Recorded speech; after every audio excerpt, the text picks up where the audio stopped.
Aligned ہونا چاہیے کہ وہ تمام پولیٹیکل پارٹیز جو پاکستان میں پالیٹکس کر رہی ہیں، اپنا رول پلے کر رہی ہیں، ان کی ارننگز اور ان کی اسپینڈنگس کو وہ ایویلیویٹ کرتا رہے، اور وہ پارٹیز بھی اپنی ایویلیویشن پریزنٹ کرتی رہیں گے جی یہ ہماری ارننگز ہیں اور یہ ہم نے اسپینڈ کیا ہے اکارڈنگلی.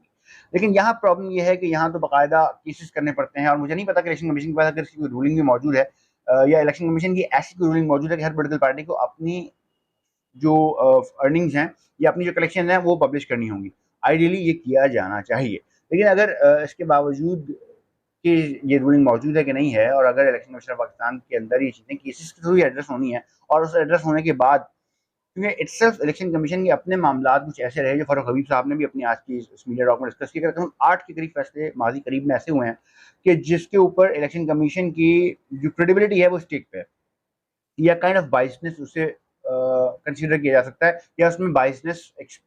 فیل ہوتی ہے. لیکن اس کے پیرل کیا پی ٹی آئی کے پاس یہ جواز کافی ہے کہ الیکشن کمیشن بائس ہے اس لیے ہم بھی اپنی جو جسٹیفیکیشن ہے وہ پریزنٹ نہیں کریں گے، پبلش نہیں کریں گے؟ کیونکہ بہرحال کہ پی ٹی آئی کے اینڈ پہ جو رول آتا ہے وہ یہ آتا ہے، یا پولیٹیکل پارٹی کے اینڈ پہ، اس میں صرف پی ٹی آئی کو کنسیڈر کرنے کی ضرورت نہیں، کیونکہ P T I is not the only political party in Pakistan. Pakistan میں رجسٹرڈ ہر پولیٹیکل پارٹی کا یہ فرض بنتا ہے آئینی طور پہ، قانونی طور پہ، کم از کم ایتھیکلی، کہ وہ اس پبلک کو اور ان اداروں کو جس ملک میں رہتے ہوئے وہ پالیٹکس، جن لوگوں میں وہ پبلک میں پالیٹکس کرتی ہے، وہاں وہ یہ پبلک میں پبلش کر دیں کہ ان کی ارننگز اور ان کے جو ایکسپینسز ہیں وہ کیسے میٹ ہوتے ہیں، مینیج ہوتے ہیں. اگر کوئی بھی پولیٹیکل پارٹی یہ نہیں کرتی تو بہرحال یہ اسٹیک اس پولیٹیکل پارٹی کا ہے، کریڈیبلٹی اس پولیٹیکل پارٹی کی اسٹیک پہ آتی ہے. اب آ جاتے ہیں، ہم بات کرتے ہیں کہ آج جو فیصلہ ہوا ہے اس پہ تمام تر پولیٹیکل لیڈرشپ پی ٹی آئی کی اس سانس کے ساتھ ہے. یہ فیصلہ پیپلز پارٹی اور نون لیگ باقی پولیٹیکل جماعتوں کے خلاف کی نہیں ہوا، تو یہ بات تو درست ہے. لیکن جہاں جب یہ بات کی جاتی ہے لہٰذا ہم اس بات کو کنسیڈر نہیں کرتے اور ہم اس کو بائزنس کہتے ہیں، تو یہاں ایک سوال یہ پیدا ہوتا ہے کہ آخر ایسا کیوں؟ آپ ٹھیک ہے اس فیصلے سے اختلاف اس طریقے سے تو کر سکتے ہیں کہ باقی پولیٹیکل پارٹیز کو بھی انگیج کریں، لیکن آپ کا فیصلہ 8 سال سے چل رہا تھا. اس 8 سال میں آپ کے پاس بھی جو اپرچونیٹی موجود تھی، آپ پریزنٹ کر دیتے وہ تمام تر جو ٹریلز ہیں کہ جناب والا یہ لیجیے ہماری ٹریلز، اور ہم اس کیس کے اوپر اپنی بات کرتے ہیں. لیکن اس میں ایک سوال سوچنے کا تھوڑا سا یہ بھی ہے کہ Akbar S Babar founding member of the P T I, وہ اتنے اسٹرانگلی اس چیز کو انگیج کرتے ہیں، اور ان کی الزامات تو کافی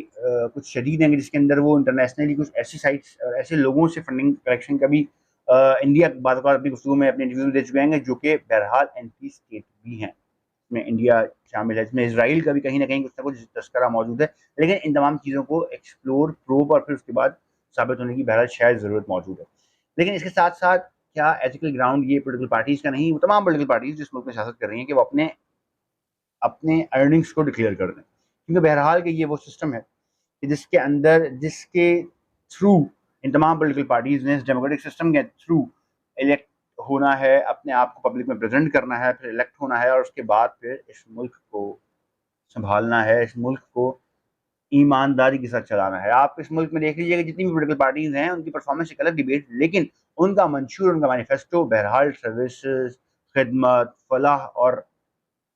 سرونگ ہے. لیکن کیا آپ ان کے مینیفیسٹو کو آن گراؤنڈ امپلیمنٹ ہوتا دیکھتے ہیں؟ کیا 30 40 بلکہ 74 سال سے جو پارٹیز ہمارے ملک پہ حکومت کرتی رہی ہیں، جو پولیٹیکل پارٹیز یا ملٹری لیڈرشپ کے مارشل لاس کے ساتھ بھی اگر ہم بات کر لیں، کیا وہ تمام لیڈرشپ اپنے آپ کو اس حوالے سے جسٹیفائی کر پائی ہیں کہ ان کا اس حوالے سے کیا رول ہے، یا ان کی کریڈیبلٹی کس حد تک جو ہے وہ اسٹیک پہ نہیں ہے اور وہ اپنے آپ کو جسٹیفائی کر پائے ہیں؟ اسپیشلی اگر میں بات کروں جو ڈیموکریٹک سسٹم کے اندر موجود پولیٹیکل پارٹیز جو کہ فاؤنڈیشن یا pillars of the democratic system کہلاتی ہیں،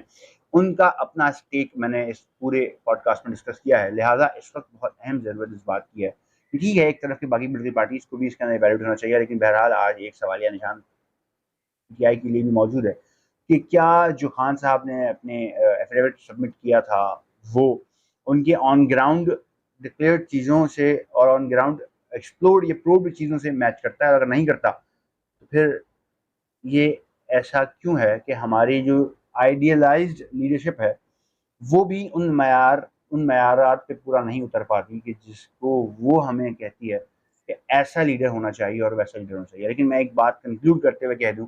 کہ ہمارے لیڈر جو آئیڈیل حضرت محمد مصطفیٰ صلی اللہ علیہ وآلہ وسلم ہے، اگر آپ ان کے دور کی بات کیجیے اور ان کے نظام عدل اور مدینہ کی اس فلاحی ریاست کا ذکر کیجیے،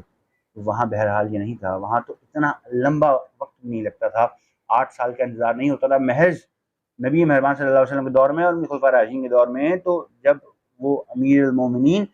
آپ ممبر یا محراب پہ بیٹھ کے خطبہ دیتا تھا, تو اسی وقت جب بیٹھا ہوتا تھا تو عدالت لگاتا تھا اسی مسجد میں, تو اس میں لوگ کھڑے ہو کے صحابہ کرام سوال کر لیا کرتے تھے اور امیر المومنین جواب دینے کا پابند ہوتا تھا. یہی میرے خیال سے وہ وجوہات تھیں کہ جس کی وجہ سے اس زمانے میں جو مدینہ کی اسلامی ریاست تھی وہ ایک آئیڈیل مدینہ کی اسلامی ریاست تھی, اور جو اسلامی ریاست ہم نے آپٹ کرنے کی کوشش کی پچھلی گورنمنٹ میں, یا آج جو اب سسٹم اسلامی جمہوریہ پاکستان میں فالو کر رہے ہیں, وہ اتنا سکسیسفل بھی نہیں, اتنا پائیدار بھی نہیں, اور یقیناً اسی وجہ سے عوام کو اس پہ اتنا بھروسہ بھی نہیں. تو کوشش کیجیے پولیٹیکل پارٹیز کی وہ لیڈرشپ سے التماس ہے, as resident of Pakistan, as a political student of Pakistan, politics student of Pakistan, اپنے آپ کی کریڈیبلٹی اس طرح کلیئر کیجیے کہ جس طریقے سے آپ ایکسپیکٹ کرتے ہیں, اور جس مدینہ کی ریاست کا ہم تمام کو ذکر کرنا چاہیے اور اون کرنا چاہیے, اس کو پہلے اپنے اوپر اون کر لیجیے تاکہ آپ کے اوپر یہ سوالات نہ اٹھ سکیں. میں بہت سا خیال رکھیے گا. انشاءاللہ اگلی پوڈ کاسٹ کے ساتھ کسی اور ایشو کے ساتھ حاضر ہوں گا.